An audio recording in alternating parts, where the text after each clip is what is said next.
As a Year 11 English teacher, I know how difficult students find it to structure their essay, especially that 30-mark question that requires you to look at the extract and then think about the text or the play as a whole. One of the best things you can do is think about that character or that theme in chronological order.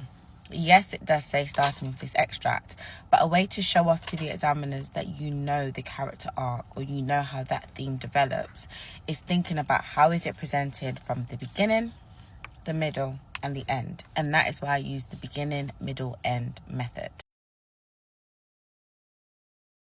Let's look at a Christmas Carol question for an example. So the question says, how does Dickens present a change in Scrooge? Now, this extract is taken from The Ghost of Christmas Past when Scrooge goes to see Fezziwig and he sees his former self really enjoying life.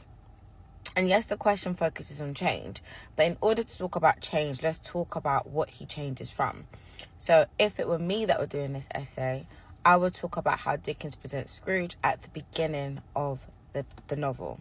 So how he's described as cold and sharp as flint, how he's described as hard, and how he's described as the cold within him froze his features. I would talk about the fact that at the start of the novella, Dickens presents Scrooge as isolated. He presents him as cold off from society.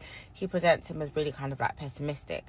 Then I would focus on this extract in the middle. Okay, so this will be my middle paragraph where I talk about how Scrooge sees his former self and he sees how he used to be kind and jovial and happy, and then that starts to spring up something within Scrooge. Then my last paragraph would focus on another example of Scrooge. So maybe you might want to talk about when Scrooge is with the ghost of Christmas yet to come and he sees himself. He sees that nobody's gone to his funeral, no one cares about him, and he feels really remorseful. And we see that when he says, I promise I'll live in the past, present, and the future, that again shows us a change in Scrooge. Or you can look at the very end of Stay 4, where it says that he became a good father, a friend, he was a good member of society. So that literally shows you how Scrooge has changed throughout the entire text. And it shows the examiner that you have a clear understanding of Scrooge's character arc. So even though it says starting with this extract, you don't have to. Think about that character or that theme in chronological order.